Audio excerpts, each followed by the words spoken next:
Bonjour à tous, bienvenue à la revue de presse de ce 24 février 2023. Ce matin, on démarre avec Cameroun Tribune. À sa grande une, spéculation sur l'assassinat de Martinez Zogo. Non à l'instrumentalisation. Le gouvernement condamne fermement les propos dénigrants à l'endroit du Cameroun proférés par certaines ONG, quelques médias et des personnes présentées comme des lanceurs d'alerte. Dans un communiqué signé hier, le ministre de la Communication René Emmanuel Sadi réaffirme par ailleurs la détermination des autorités camerounaises à faire toute la lumière sur ce crime odieux à travers l'enquête qui suit toujours son cours. L'information est répertoriée en page 7. En petite une, course de l'espoir, 50 ans en fanfare. L'Ascension du Mont Cameroun célèbre son 50e anniversaire ce week-end. C'est par ça que nous ressortons du quotidien Cameroun Tribune. La suite, c'est avec l'œil du Sahel. Dans sa parution de ce matin, en grande une, hôpital général de Garoua, les visages des premiers responsables. Et en petite une, Odé à Babette Fatimatou Aïdio. Lire l'hommage du journaliste Benjamin Zébazé à la première fille du président Amadou Aïdio en page 3. Toujours en petite une de l'œil du Sahel, 8 mars, le pain est vendu à 13 000 francs CFA à Garoua. Mutation le quotidien dans sa parution de ce jour à titre à grande une. Affaire Martinez Zogo, suspense.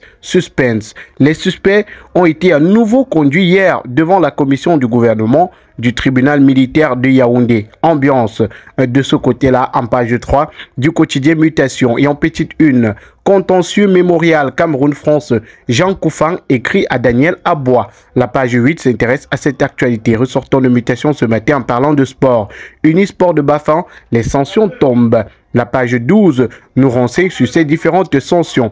Popoli, le journal satirique également paru ce matin à sa grande une, affaire Martinez Zogo, enquête sur volant assisté. Vite, Dieu s'impatiente déjà sur la colline. On peut lire sur l'image qui est publiée. Et en petite une, emprunt obligataire. Pourquoi les banques boudent le Cameroun? Le quotidien, dans sa parution de ce matin à titre à sa grande une, l'émission du Sénat. Regard sur 3 idées du présent et d'avenir au Cameroun par l'honorable professeur Joseph Kanke, chargé de mission au secrétariat général du comité central du RDPC. Et en petite une, lutte contre le sida, un test de 4e génération annoncé. Le dispositif de test VIH de 4e génération a été présenté le 22 février 2023 au Dr Madaouda Malachi par une délégation de laboratoire ABET conduite par Madame Diala Kassem Samakiem. Retrouvez ces différentes informations dans le quotidien.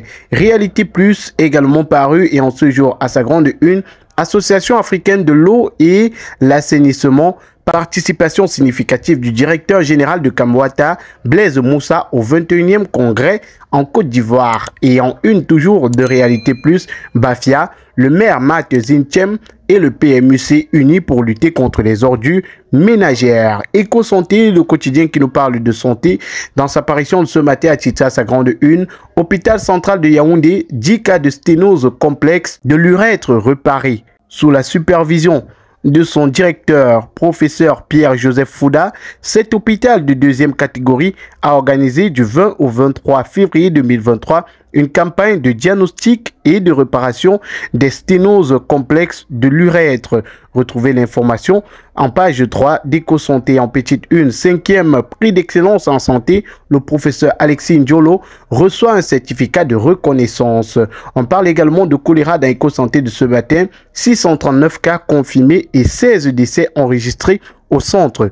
Pour renforcer la lutte contre cette épidémie, une campagne de vaccination se déroule du 22 au 26 février dans les districts de santé de Djungolo et Benda et d'une Kui, région du centre. En page 8, vous retrouvez l'information. Le quotidien de l'économie est paru ce matin à sa grande une. Boissons à base des matières premières locales, des incitations fiscales pour encourager la production. Elles sont contenues dans une circulaire rendue publique le 20 février 2023 par la Direction générale des impôts. La page 3 nous en parle. Et en petite une, Londres, le mine Postel en quête de partenaires pour développer la connectivité à large bande. Ressortons par ce bilan qui est fait plus de 6 500 milliards de francs CFA collectés par le GUS en 2010. Le quotidien Émergence est paru et à sa grande une, assassinat de Martinez Zogo, Amougou Belinga et compagnie, une fois de plus devant le commissaire du gouvernement. Ambiance au tribunal militaire dans la journée et la nuit d'hier en page 3. En petite une, vie chère. Pourquoi le Cameroun frôle la spirale inflationniste? La question est posée et les éléments de réponse se retrouvent dans Émergence ce matin. Et on ressort d'Émergence en parlant de nécrologie, le dernier voyage des combis brillants.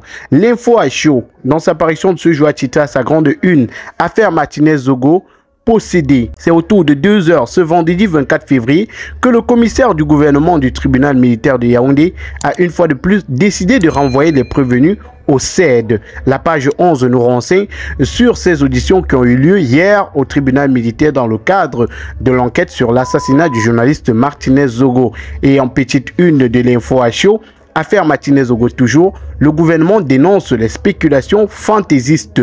La page 5 nous renseigne sur cela. Le jour est paru et en cette journée à sa grande une, c'est la Stella qui nous fait un entretien. Et Kambi Briand m'a offert un trésor. Entretien exclusif avec la chanteuse béninoise qui a partagé la vie de Mouta Mouigna. En page 5, vous retrouverez cet entretien-là. Et en petite une du quotidien Le Jour, ce jour, MTN Elite 2, Unisport de Bafan et ses supporters frappés.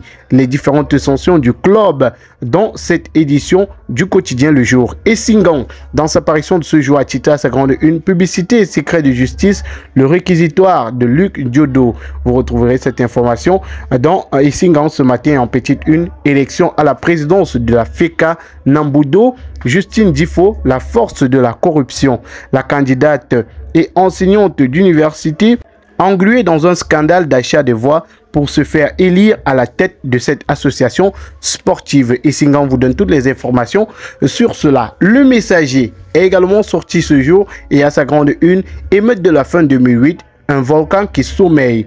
15 ans après les contestations menées par des jeunes reprimés par les forces de l'ordre, faisant plusieurs dizaines de morts, le Cameroun reste sur une corde raide. La page 2 nous donne tous les détails sur cette émeute qu'on a vécue en 2008.